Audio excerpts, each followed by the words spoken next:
ಪೂಜ್ಯ ಗುರುಗಳೇ, ಶಿವನೆಂದರೆ ಅವ್ಯಕ್ತ ಶಕ್ತಿ. ಶಿವತಾಂಡವ ಎಂದರೆ ಏನು? ಅವ್ಯಕ್ತ ಶಕ್ತಿಯ ನರ್ತನವೇ ತಾಂಡವ. ಇಡೀ ಪ್ರಪಂಚದಲ್ಲಿ ಎಂಥದ್ದು ತುಂಬ ಕಾಸ್ಮಿಕ್ ರೇಸ್ ಅಂತಿದೆ, ಎಲ್ಲವೂ ಕಿರಣಗಳು. ಈ ಕಿರಣಗಳ ಎಲ್ಲ ನರ್ತನ ಮಾಡ್ತಾ ಇದೆ ಅಲ್ಲ, ಅದೇ ಶಿವತಾಂಡವ. ನೋಡಿ, ಶಿವನ ಕೈನಲ್ಲಿ 4 ತತ್ವಗಳು ಕಾಣಿಸ್ಬೋದು ಶಿವನಲ್ಲಿ.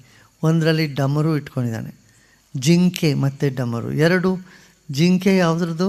ವಾಯು ತತ್ವ. ಡಮರ ಆಕಾಶದ ಸಿಂಬಲ್ಲು. ಆಮೇಲೆ ಇನ್ನೊಂದು ಕೈನಲ್ಲಿ ಅಗ್ನಿ ತತ್ವ ಇದೆ.